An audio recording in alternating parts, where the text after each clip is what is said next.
The voice of Motown, West Virginia's leader in news, analysis, and rumors, proudly presents the Voice of Motown podcast, featuring your boys, Brandon and Tyler. Take it away, gentlemen. All right, the West Virginia Mountaineers defeat the Texas Longhorns 31-23. This is the Voice of Motown podcast. I'm Tyler Pepe. And I'm Brandon Cork, and this is a WVU sports podcast by two suffering WVU fans. All right, the Mountaineers are now 5-6, and they are one victory away from becoming bowl eligible. Meanwhile, Texas is on a 6-game losing streak, and they are going to end this year with a losing record for the first time since 2016. It was nice to see a solid outing from the West Virginia offense. I mean, they played well from start to finish, dominated time of possession, and converted 60% of their third downs. It was truly one of their best performances of the year, in my opinion. And as for the defense, despite giving up a lot of rushing yards, the defense had a solid performance as well. What are your thoughts on the game on Saturday? Yeah, I was happy with the way that the team came out and handled Texas. I mean, I was kind of worried after that loss to Kansas State that they might come out a little bit flat, but they came out on top of their game. We got that fifth win that we've been looking for it seems like forever.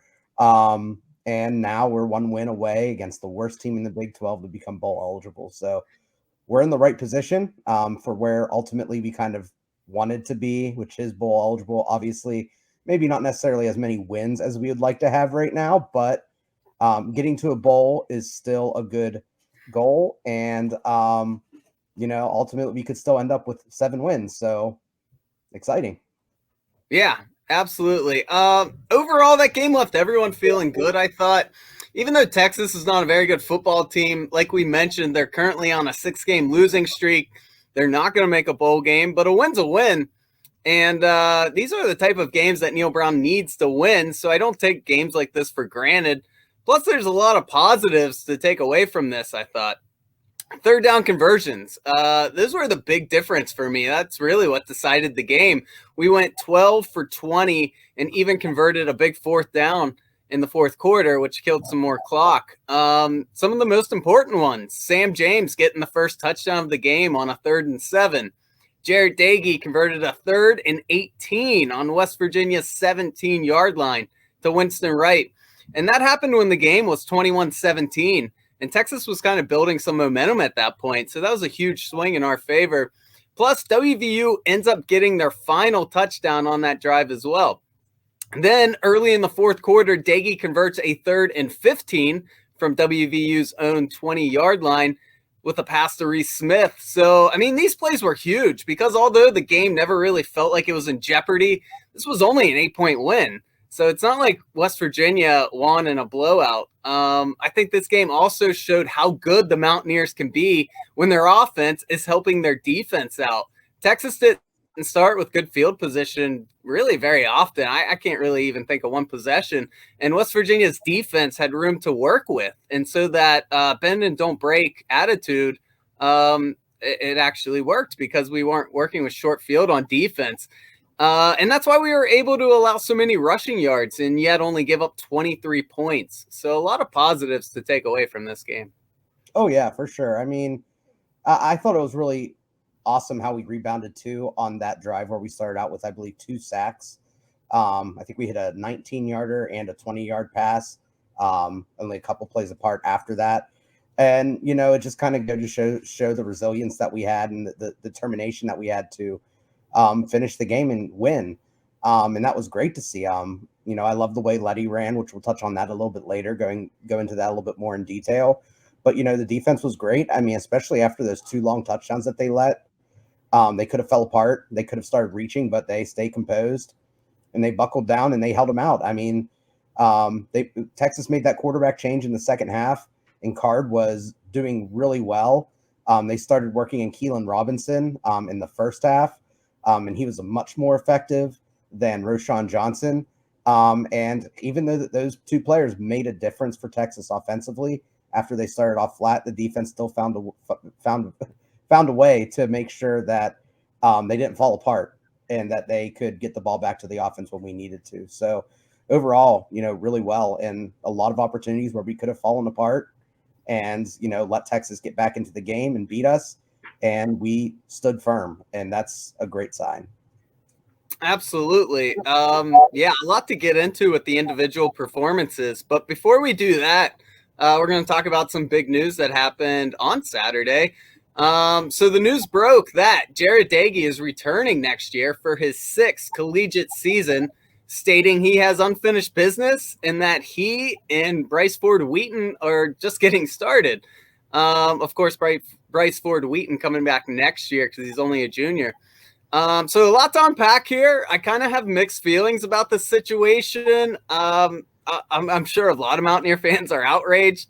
So I'll let you go first on this news. Sure. Yeah. So I would have liked it to be announced another way. I don't like the way that Daggy handled it. I'm not exactly sure a better way to do it. I feel like he probably could have got ahead of it. But just to kind of recap what was announced during the game by ESPN, not someone WVU related. So Taylor McGregor from ESPN announced that Daggy stated that he referenced leading the Big 12 in passing multiple times this season. And she noted his comments touched on if that's what he could do this year with another year in this offense and another year to develop with his receivers, it feels like this team could be even more special next year. As you recall, both Daggy and Neil Brown have been non-committal on this in the previous weeks. And, I felt like, with Daggy not walking with seniors, it should have been something that was addressed, before the game. So not to take fans by surprise. I'm hoping that Neil Brown was in the loop on this. And then kind of my other concern is that, reading between the lines, it kind of sounds like Daggy seems to think, or something's been promised to him, where he will inherit the job next year without going through another competition. Maybe I'm reading too much into it. Maybe what he said was misinterpreted, but that's just kind of the way I read it. And, we've talked multiple times about how Neil Brown has kind of treated Daggy differently. And it kind of makes me just feel like he's entitled to something that the other quarterbacks aren't. And there's already rumors circulating that Will Crowder might transfer. So, those are quarterbacks we don't want to lose. And I know we have Nico coming in, and I know that, his future could be bright, Nico's. But, it kind of leaves a lot of questions for next season, a season where we have a lot of players returning, a lot of juniors on this year's team. I feel like we could have a really good year next year, but with Daggy, it seems like his ceiling is capped at 7 wins. So kind of where I'm at after hearing that is that, I would really like to see us get to 8 wins next year with Daggy, because that would be an improvement. I'm not sure if we can do that, but that would kind of be my baseline for Neil Brown. If he was starting a younger quarterback, if he was starting Nico or Crowder or Green or someone else, I would give him a little bit more leeway. I would probably say, 6 wins would be my new benchmark. But the reason that I say that is because in 2 years, the offense is going to look completely different. I mean, think of all the juniors that we have on this team. We have that will be seniors next year: Bryce Ford Wheaton, Winston Wright, Sean Ryan, Sam James.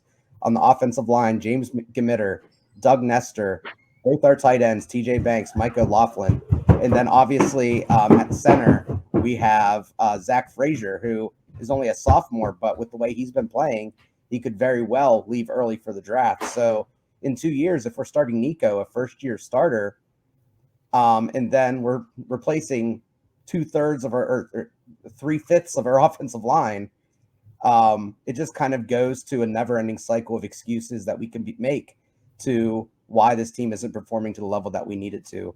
And I want to avoid that and kind of set a baseline. Yeah. Like I said, I have mixed feelings, and you kind of hit on a lot of the reasons why I have mixed feelings. First off, if Daggy comes back, chances are Green and Crowder are leaving. At least I would think. I mean, that would give Nico a year to learn the system, and then he would probably start after that, would be my guess, if everything works out and his hype is real. I hope those guys don't leave. I hope at least one of those two stay, but chances are they wouldn't, and I wouldn't blame them at all. I mean, why would you stay with the school where it looks like you really don't have a good future to start, because they're still very young. They could go to another school, and they still have a long career ahead of them. Now, starting Daggy next year probably gives you the best chance to win immediately, if we're being honest, which I know a lot of fans don't want to hear, but that probably is the truth.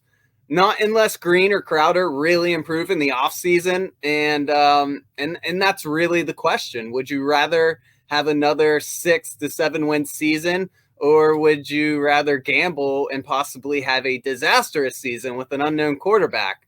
Now, of course, the gamblers would say, well, yeah, it could be disastrous or it could be really good. So who knows? The one good thing everyone can take from this news is Daggy would be an excellent backup or a fill-in guy if an injury occurs. And so it would be good to have him on the roster for that purpose. But kind of like what you were alluding to, if Daggy comes back, chances are he's the one starting next year. And I feel like we've seen Daggy's ceiling, and it's not that high. I mean, he'll beat the average to below average teams, but I don't think Daggy is a quarterback that can get you 9 to 10 wins.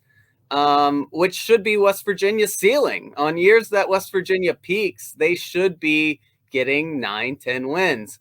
And I mean, you kind of alluded to 8 would be Daggy's quarterback, or would be his ceiling if he's the starting quarterback. And I would agree. I would think more than likely it would only be 6 or 7 wins, but if he's really peaking, maybe 8 wins. And fans just have to ask themselves, is that okay? Are they happy with that? I don't know. What do you think? Yeah. And to the point about the wins too, I think going back to Daggy's last performance, just to kind of go off topic a little bit, and a lot of fans are going to come out saying, well, it's great Daggy's coming back now. He was just, Big 12 player of the week. He had a great showing, yada, yada, yada. What Daggy kind of reminds me at quarterback is being in a bad abusive relationship or something, where you're going to have 2 really good weeks and you're going to be like, all right, there he is. There's the quarterback that we're seeing, that we've been wanting to see. He's growing as a person. Then he's going to give you 2 back-to-back weeks where you're going to want him off the team. And that's just the reality of it. And, that's fine as a quarterback that you have, but eventually you're going to want to upgrade from that. And, I think it's a tough situation for a head coach because Neil Brown is so comfortable with Daggy to go out there with the unknown. And I know Neil Brown probably is well aware of all the criticism that he's getting from the fans. And he hears that fans don't want to see Daggy anymore. But, the fact of the matter is that we've been through this. Like, we've been through it last year. We've been through it this year. We've been through the Army game last year where, he had a pretty solid season. He only threw 4 picks, and then in the Army game he completely self-imploded and we had to put in Austin Kendall.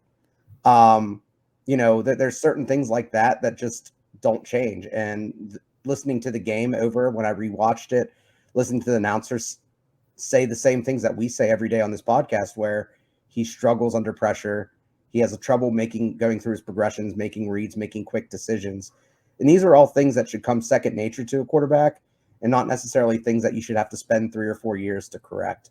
So, I know the win total, if we would say 8 wins next year, if that seems high to someone, I don't think it does, because if you look at who are returning, all those players that I named that are leaving in 2 years will be here next year. Then on defense, you still have Messidor, you still have Jefferson, you still have, Lance Dixon, you still have both of our starting corners. We're bringing a lot of guys back, and we're bringing in new talent and young guys who are just starting to see playing time this year, like St. McLeod, who had a great game on defense in his first start, and Linnell Carr, who's started seeing playing time here in the past few weeks.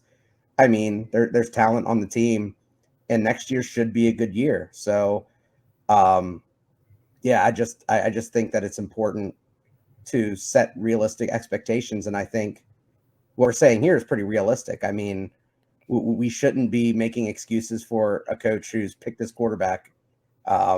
This is kind of the boat that he's chosen. And if he chooses Daggy next year and we only get 6 wins, then, I have a feeling a lot more fans are going to jump off the ship. I mean, I'm happy that he won the past 2 games. or not the past 2 games, but this game and hopefully next game, and can get us bowl eligible and then hopefully win a bowl, get us to 7 wins again. But I don't want to be a 7-win football team for Neil Brown's entire career. That's kind of cut and dry of it.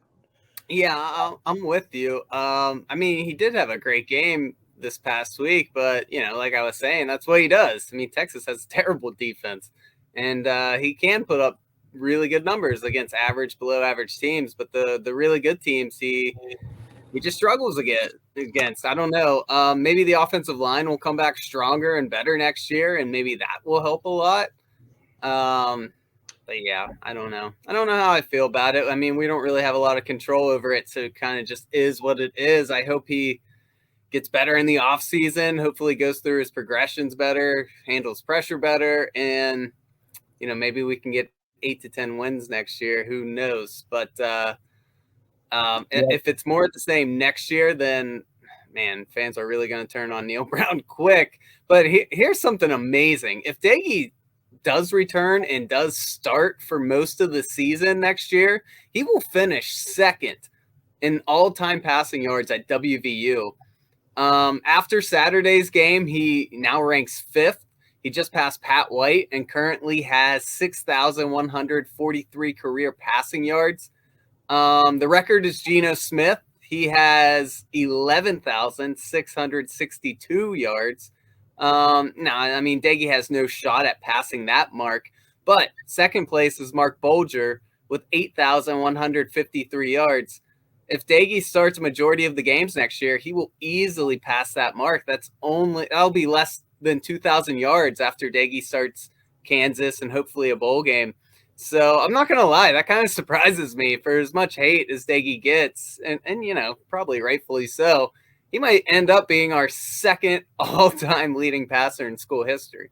Yeah, and I think that's something I had written down in my notes, is that actually in one of the articles that I just wrote for the Voice of Motown website, is that, I think it's part of a product of the system and scheme. I mean, something we've alluded to a few times in other podcasts is that Neil Brown kind of likes to be in that 60%, 40% pass to rush ratio.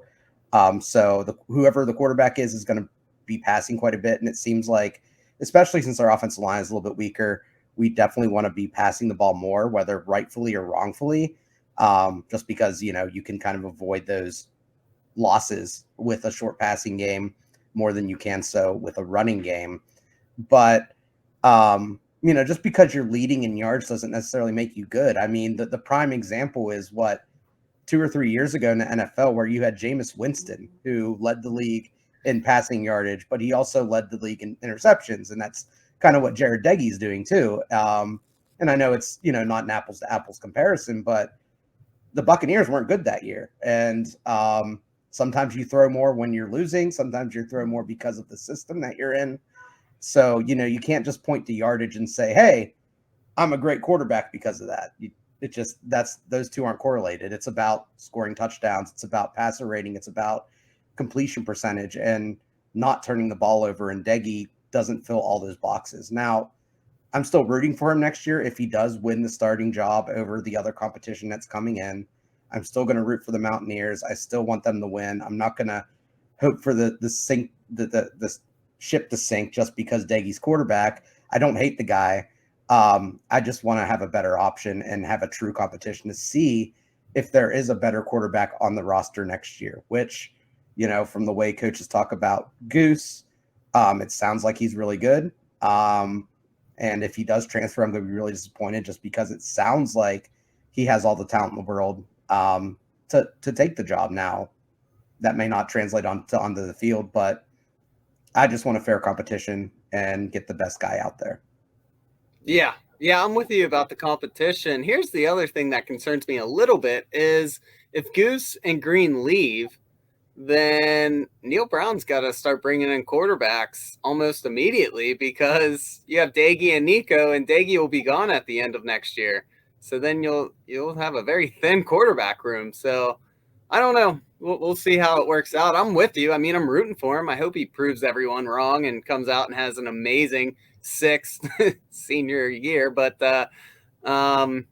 Yeah, I mean, we'll see. It's interesting. I don't blame Daggy. I don't, for breaking the news when he did. More than likely, if I had to guess, ESPN reporters saw that he wasn't walking, and then they probably started asking him a bunch of questions, and it probably just all unraveled. If I had to guess, but yeah, it's definitely worth talking about. Yeah, definitely. And I think there's,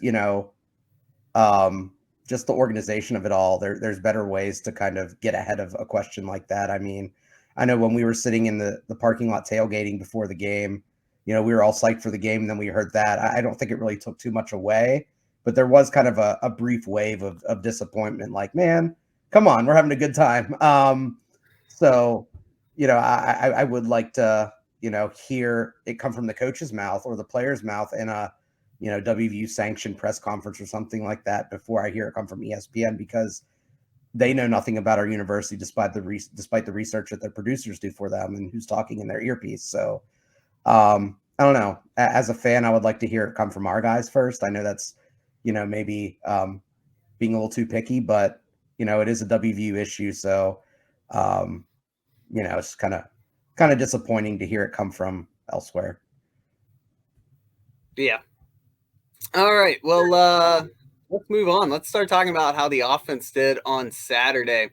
Let's start with Jarret Doege. So everybody criticizes him when he has a bad day, and rightfully so. But let's give the kid some credit. He had a nice game last Saturday: 290 yards, 3 touchdowns, and most importantly, 0 turnovers. Took care of the ball. Didn't give Texas good field position.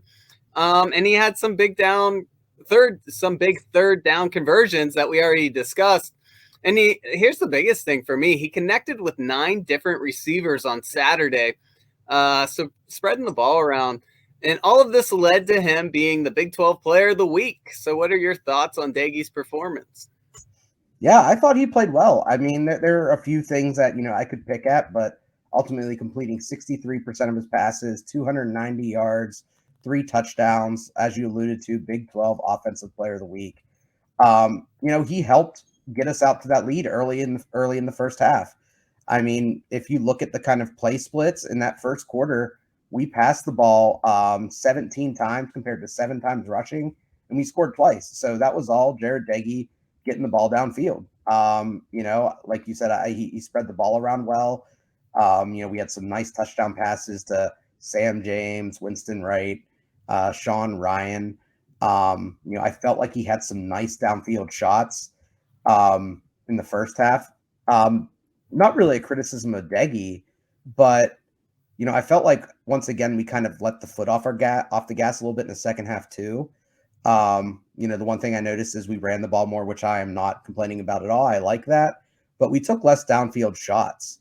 So in the first half we threw it looks like 5, 6 or 7 downfield shots at least for some big plays. But in the second half, we weren't really throwing any. I think we maybe threw half that amount. So we were throwing primarily flats and stops and drags and slants, kind of Neil Brown's kind of bread and butter, what he likes to call when he's running his offense. So I'm not sure if Texas made adjustments to take those throws away or if we were just kind of sitting on the lead. Again, that's not an indictment on Daggy at all. I just think, I would like to see us be a little bit more aggressive and not have it come down to the last possession. Yeah, I mean, that's what West Virginia loves to do. I think we've only won 2 games this year by, more than 1 possession. So that's just the nature of West Virginia football nowadays. But yeah, like we said, good job getting everyone involved, keeping everyone happy. And plus, Winston Wright was the leading wide receiver with 67 yards. So it just goes to show that, these weren't like 2-yard catches everyone was getting. Everyone was contributing and picking up nice yardage. Credit to the O-line. They had a good day blocking, keeping the pocket clean for Daggy, which, as we know, I mean, that's important for him to have a big day. Oh, yeah. And then also, just kind of round out the receivers. You had Sam James with 5 catches and 60 yards on a touchdown as well. And then Bryce Ford Wheaton in the half that he played had, I think it was 4 catches or 3 catches for 40-some yards. And then another 4 from Prather for 40-some yards as well. So, like you said, just a great way and great day to spread the ball around.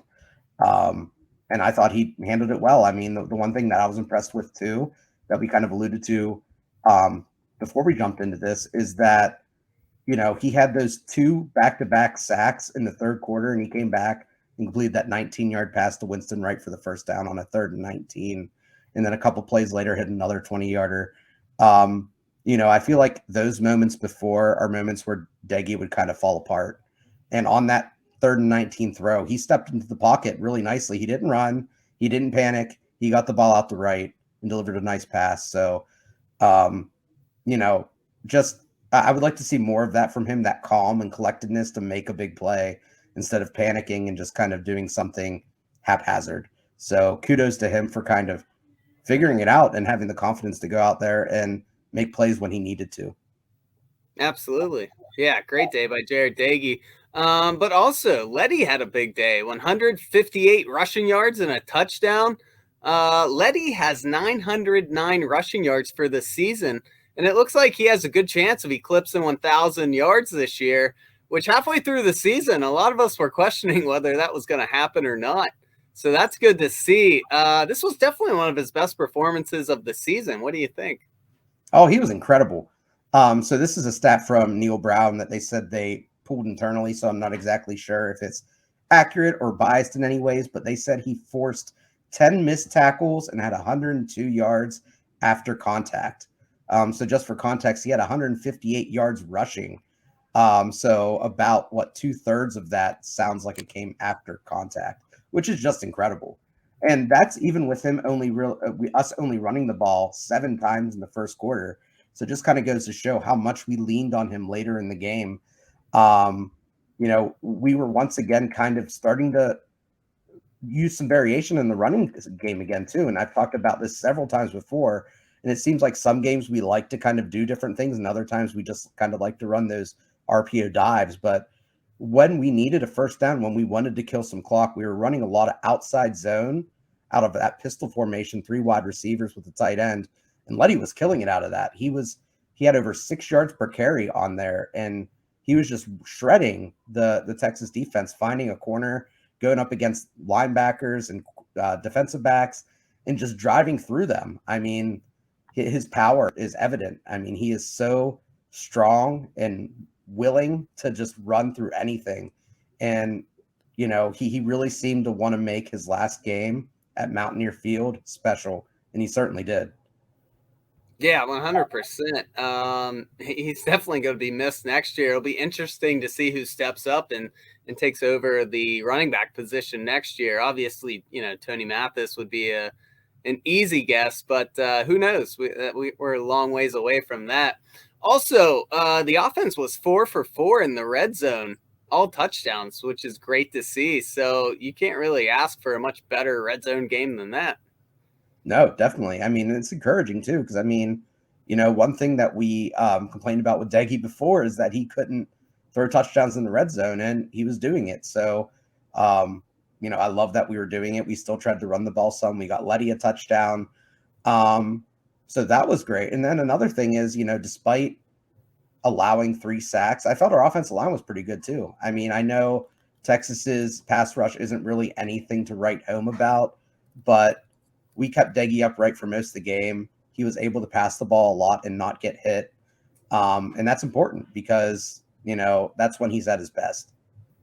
Yeah, definitely. I thought the O-line played great. And, you know, one of those 3 sacks was on a very, you know, questionable trick play, which we'll get into in a little bit. So, yeah, kudos to the O-line. I thought they played excellent. Yeah, definitely. All right. So you ready to get into it?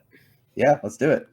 All right. So before we get into the defense's performances, because defense did have a nice game, let's discuss some of the head-scratching decisions from Neil Brown on Saturday. Now, win or lose, head coaching decisions are always going to be analyzed. That's just the nature of the job. I don't want to be overly critical in a game where West Virginia won, but I think they're worth discussing. The first one was a decision to go with back-to-back trick plays early in the first quarter. The first one was a cool play. I actually like this design a lot. and that's where they put Garrett Green in the running back position. Daggy gave Green the ball real quick, and it allowed him to roll out to the right and find Winston Wright on the 11-yard pass. I like this play a lot. I thought it was very creative, and obviously it was effective. It worked. It got us a first down. However, the very next play, they do this off-tackle handoff to Letty, and he reverses it to Reese Smith. Then Reese pitches it back to Jarret Doege for a flea flicker pass. It turns into a sack for a huge loss, and the drive, of course, ends in a punt after that. Maybe I'm being too critical, but why would you call back-to-back trick plays like this, and especially one that is long developing like it was? You know, it wasn't like a quick hitter, kind of like the Green play. Like, this one took a lot of time for it to work, and it's just hard for me to believe that you would catch a defense off guard on back-to-back trick plays. And plus, West Virginia, here's the biggest thing for me. They had good field position. We were around the 50. We were already up 7-0. And it took away a drive where, you know, we probably would have ended up with points, even if it was a field goal.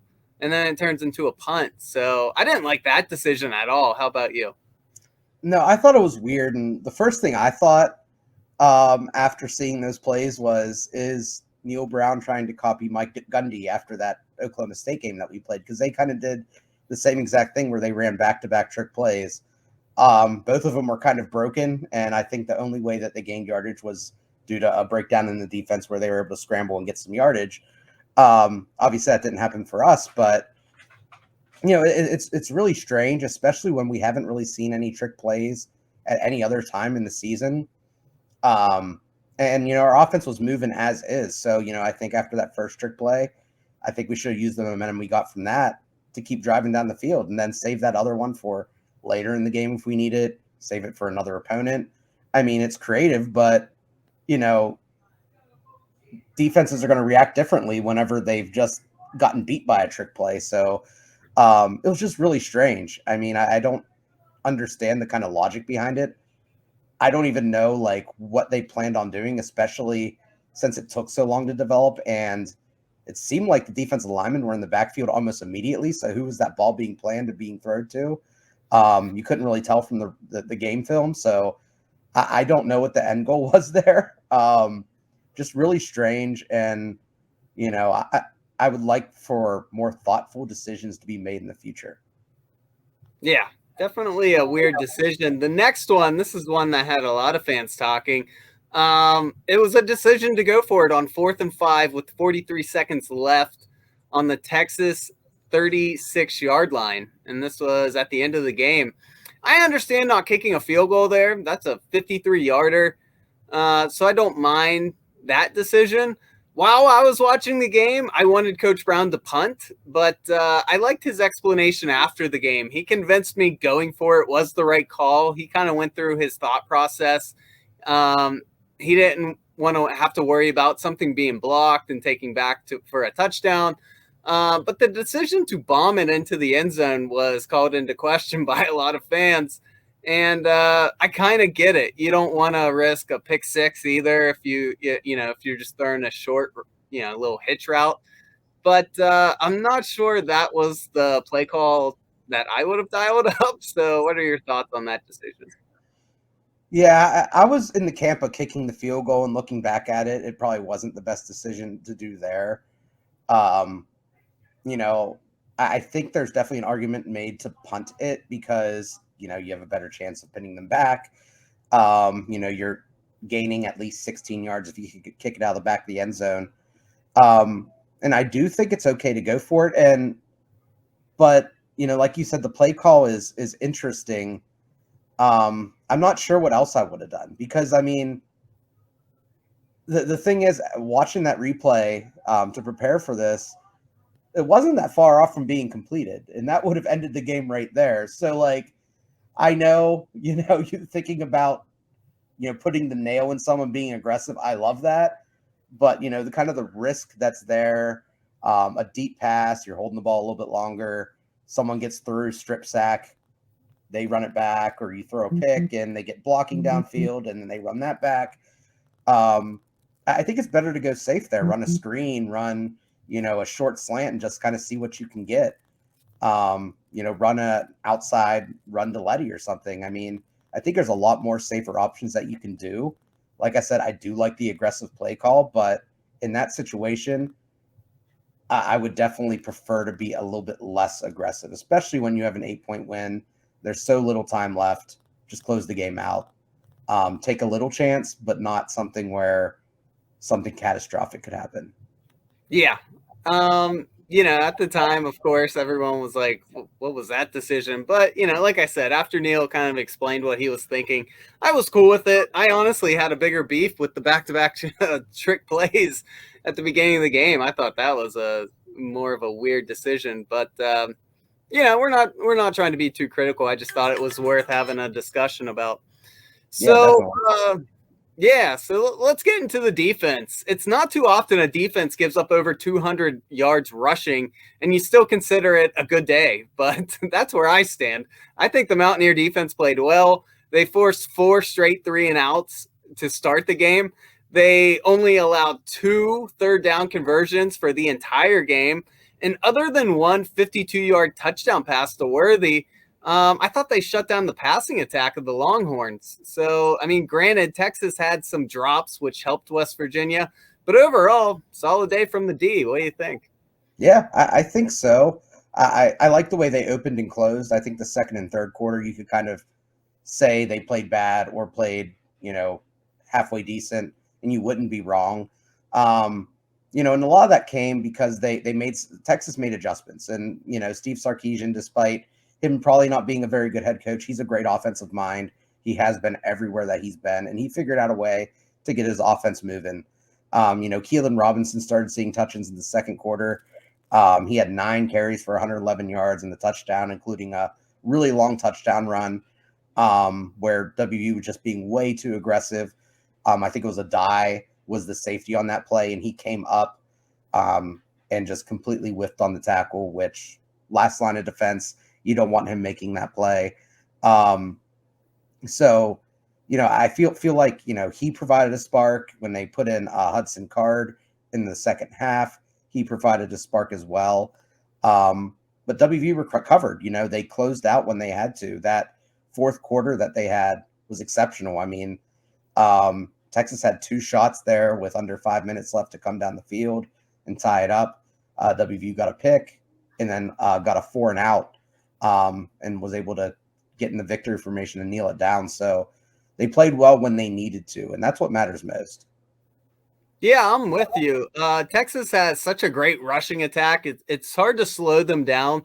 And although Johnson, you already mentioned this, but Johnson got a majority of the handoffs. It was Keelan Robinson who stole the show. I mean, that kid's going to be good.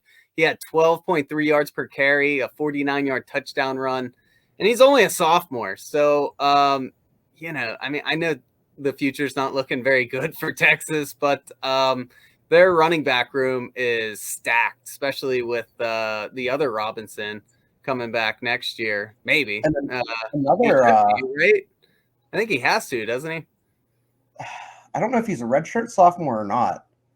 Yeah, you might be right. But yeah, so I mean, it's looking up from, at least on offense for them.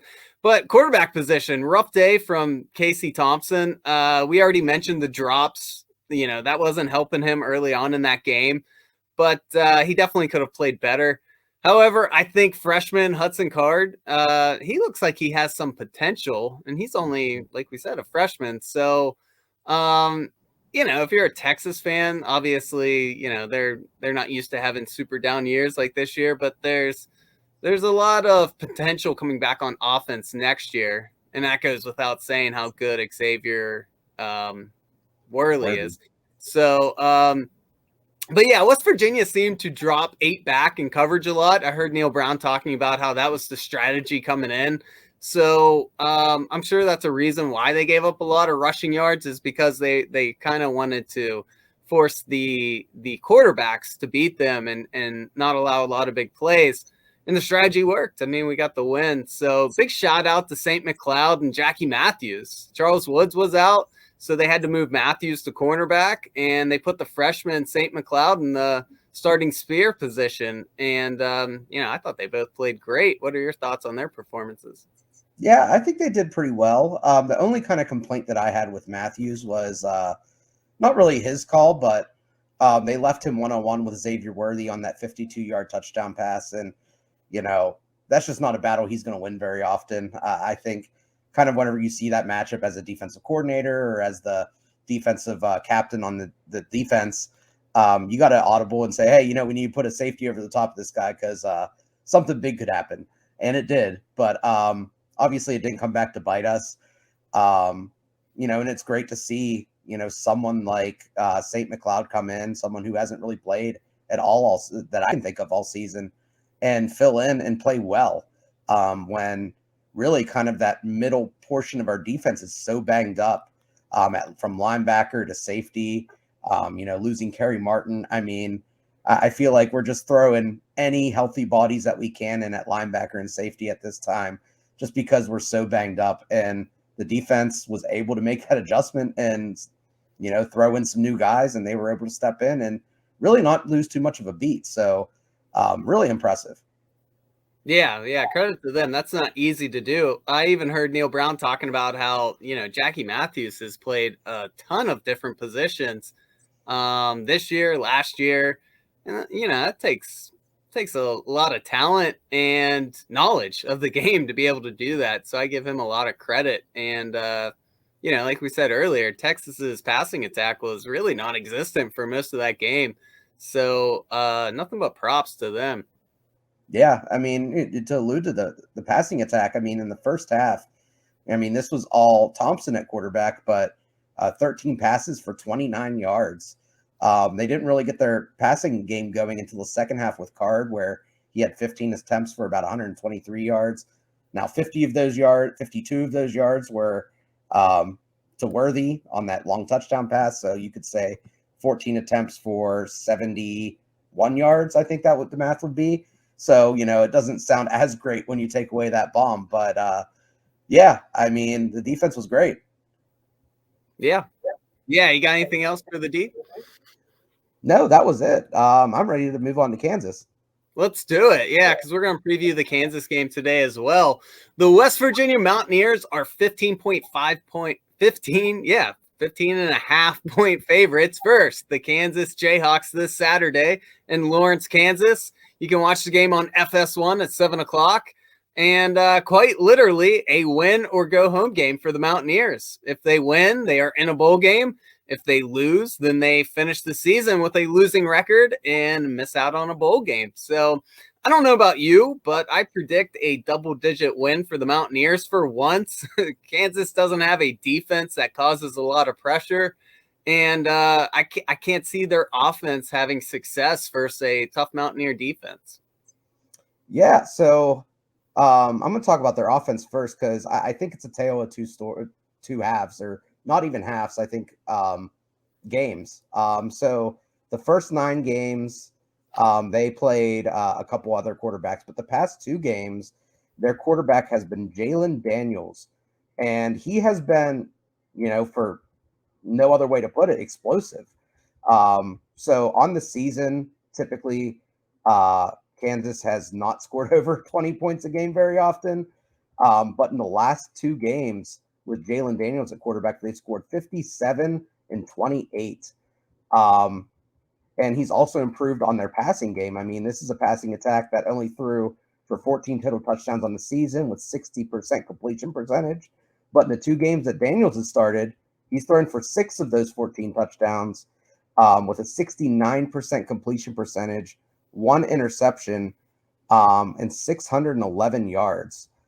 He's not only a passer, but he's also a runner. He has 82 yards in those past 2 games on 17 carries and 2 touchdowns. So just to kind of, mesh it all together over 2 games, this sophomore quarterback that has just started his first 2 games for Kansas has put up nearly 700 yards of offense, 8 touchdowns, and only 1 interception. So I'm kind of worried about him. I'm not sure how much of it is real because Texas and TCU's defense aren't great, but momentum can go a long way. And if guys coming in with some confidence, who knows what can happen. So what do you think of Jalon Daniels? Yeah, their offense has looked completely different since Jalen Daniels has taken over. I think this kid he could have a bright future in Kansas. I'm sure he's got a lot of fans excited because I can't remember the last good quarterback Kansas has had. It's probably been over a decade. And like you said, he can make plays with his arm. He can make plays with his feet. However, I don't think the sophomore will give West Virginia's defense a ton of fits. Daniels, he's had some nice game for Texas and TCU, but I think the Mountaineer defense is a whole nother animal compared to those two teams. Oh yeah, definitely. And that's kind of one, key to success that I have against Kansas, if you really need one, is that Kansas, despite allowing the third least sacks against, their offensive line isn't very good. So, I think with WVU's really good front three or front four, depending on which defense we're playing, we can generate some pressure. And, Jalen Daniels has only been sacked twice. He's been hurried 3 times in the past 2 games. So he's had clean pockets. WVU needs to change that and kind of see what the youngster can handle back there. Obviously it's important to keep a linebacker back there to spy because he will run on you, but I think if you do those 2 things, especially with how banged up their running backs are, you could probably give him a tough time and maybe have him go out with his worst performance to date. Yeah, for sure. I do think he has talent. I'm not trying to downplay him. I've watched some of the Texas game. I didn't get to see a whole lot of his performance in the TCU game, but it looked decent on the stat sheet. But yeah, I hope the Mountaineer defense contains him, and I think they will. But if he does get going, his go-to target, without a doubt, is Kwame Lassiter, I believe is how you say it. The senior had 68 yards versus Texas, 101 yards versus TCU. If the Mountaineers want to slow Jalen Daniels down, they need to take away his favorite target. Oh, yeah. And he is a slot receiver, so this is going to come under the linebackers and safeties watch to keep Lassiter in check. And kind of going back to Daniels, looking at Lassiter and the other receivers on that offense, Daniels likes to push the ball downfield a little bit. He has 22 passes of 10 or 22 passes or rushes of 10 plus yards, compared to 44 of 10 or less. So 33 of his completions and rushes go for more than 10 yards. He also has 6 completions of more than 20 yards, which is about 10% of all of his attempts. So he will try to push the ball downfield on you. And it's even more important to put his favorite target under a blanket to make sure he can't hurt your defense. Yeah. And discussing their running attack, we're recording this on Tuesday, so maybe the news will change by Saturday. But Devin Neal, their starting running back, did not practice on Monday. So I would watch for his status this week to see if he's going to play. And if not, I assume then Pesic Hickson is their freshman. He'll probably get a decent amount of handoffs, whether Neal suits up or not, because if he's banged up, I'm sure they're going to give the backup some carries as well. He's had about 9 carries each of the past 2 games. So neither one of these backs are really jumping off the charts for me. Neal is a decent halfback.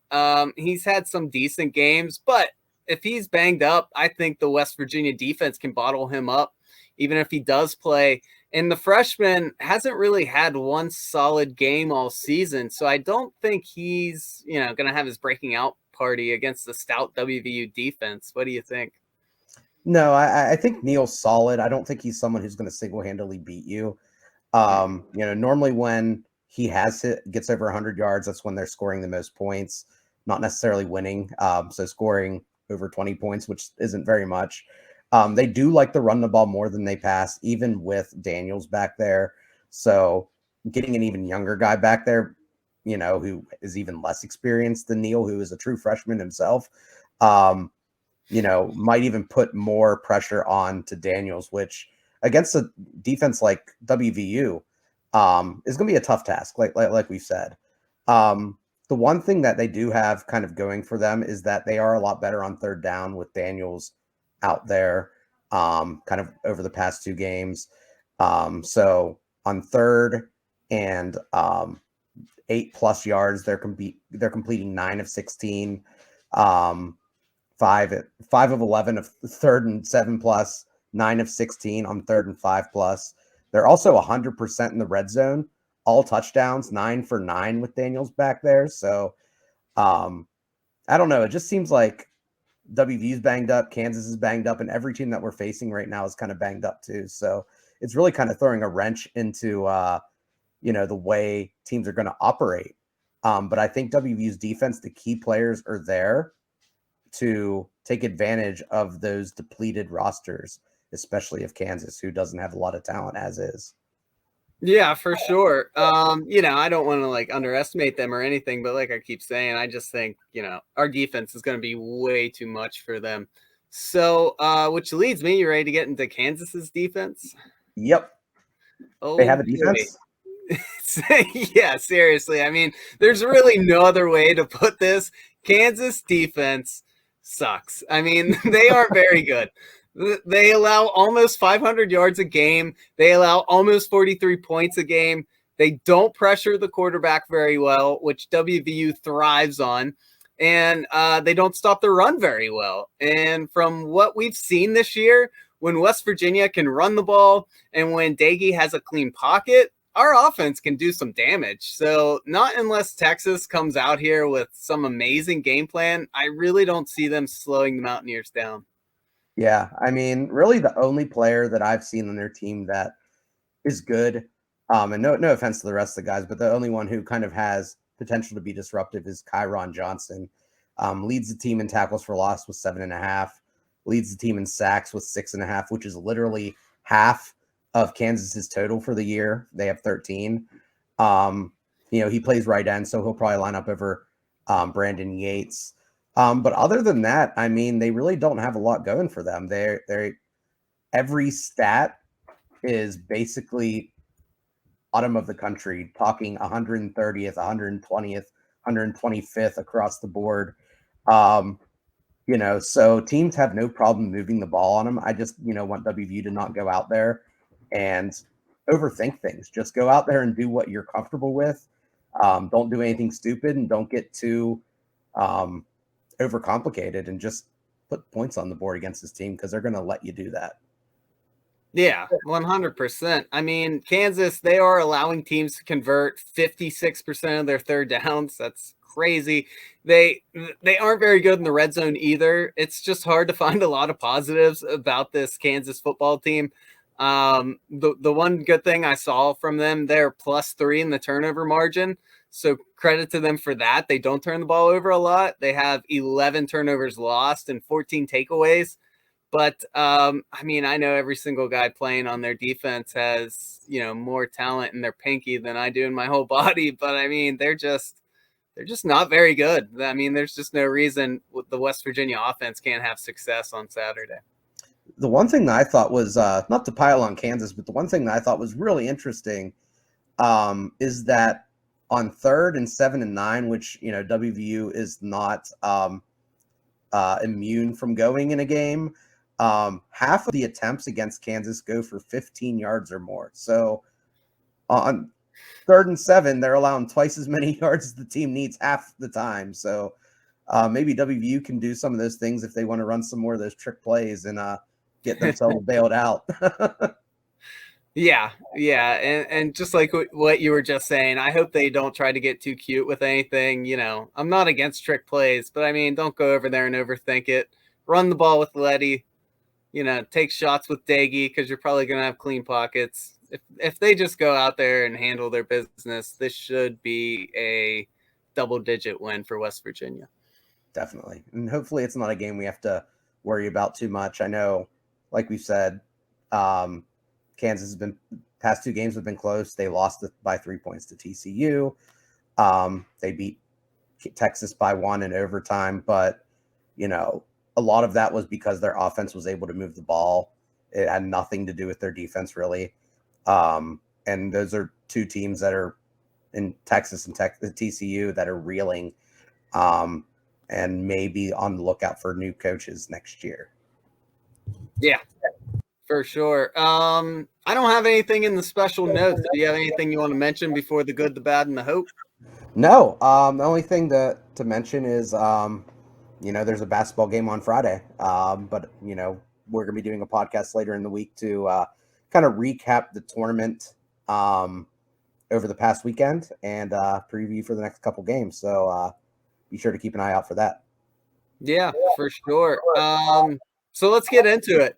My good for the week is the performance of the Mountaineer offense. When their offense is gaining first downs and winning the field position battle, there's not too many teams West Virginia can't compete with. So credit to West Virginia's offense for always giving the Mountaineer defense room to work with on Saturday. Like I said, if we do that versus most teams, we can be competitive. So my bad, it's hard to find a bad after a game like that. It's easy to say run defense, but as we were saying earlier, I think that was part of the strategy coming into the game. Coach Brown said the plan was to give Texas the running room and drop 8 to ensure we don't allow a lot of big plays. So I'll just say my bad would be if West Virginia ends this year with a losing season, which takes me to my hope. I hope West Virginia takes care of business this Saturday. There's absolutely zero reasons why WVU should lose this game. The Mountaineers have everything to play for, while Kansas has very little. The only thing I can think of is it's their senior day. Credit to their coach, who seems to be doing a decent job there in his first year. I don't question Kansas's effort. They seem to play hard for him. But Kansas, this team this year, they're just overmatched. They're playing a top 3 Big 12 defense in West Virginia, and the Mountaineers want to make a bowl game. So let's beat an underwhelming opponent. Let's end this year on a high note. I still need to see a bowl win to call this year a success. A losing season should be unacceptable to those coaches and players, and I'm sure they would tell you the same exact thing. They would not be happy with a losing season. So I want them to win. I'm sure they want to win more than us, but I want to get a win Saturday and get one step closer to a winning season. I predicted 7 to 8 wins coming into this season. 8 wins is out the door. 7 wins is still possible. So let's go and get win number 6 this week.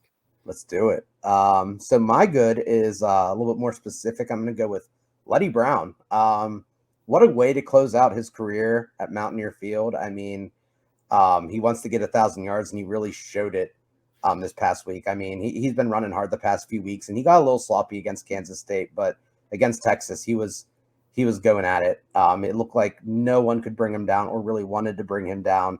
He was just running so physically. So I love kind of seeing him back to the form he was in last year, where he was just a monster running in between and outside the tackles.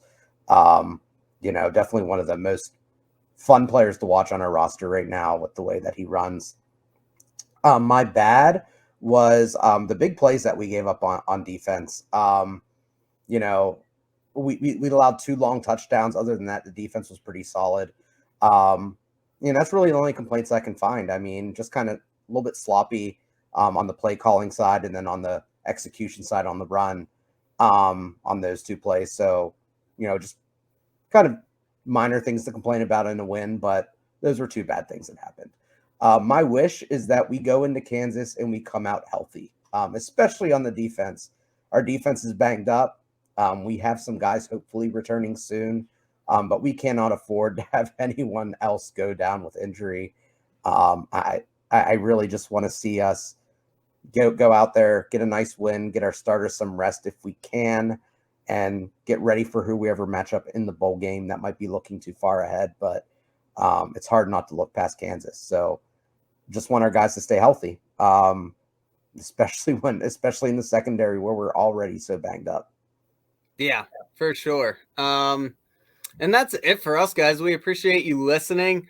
Like Brandon already said, be sure to check us out later in the week. Probably gonna do an episode on Friday about West Virginia basketball, how they did in the tournament, what games are coming up, and that is it. Enjoy your Thanksgiving. Please check us out follow us on Spotify, Apple Podcasts, wherever you prefer getting your podcast. We're pretty much everywhere. And as always, please follow us on Facebook, Instagram, Twitter for the Voice of Motown podcast. We're a completely separate page than Brad's Voice of Motown. So please follow Brad's page and our page. Let us know what you like about the podcast. Let us know what you don't like about the podcast. And as always, reach out to us, talk to us about sports, whether it's good or bad. We are open to talking to anyone. Absolutely. And we hope you guys enjoyed the episode, and happy Thanksgiving, everyone. That's it for the Voice of Motown podcast. We will catch you guys on Friday. Thanks, everyone.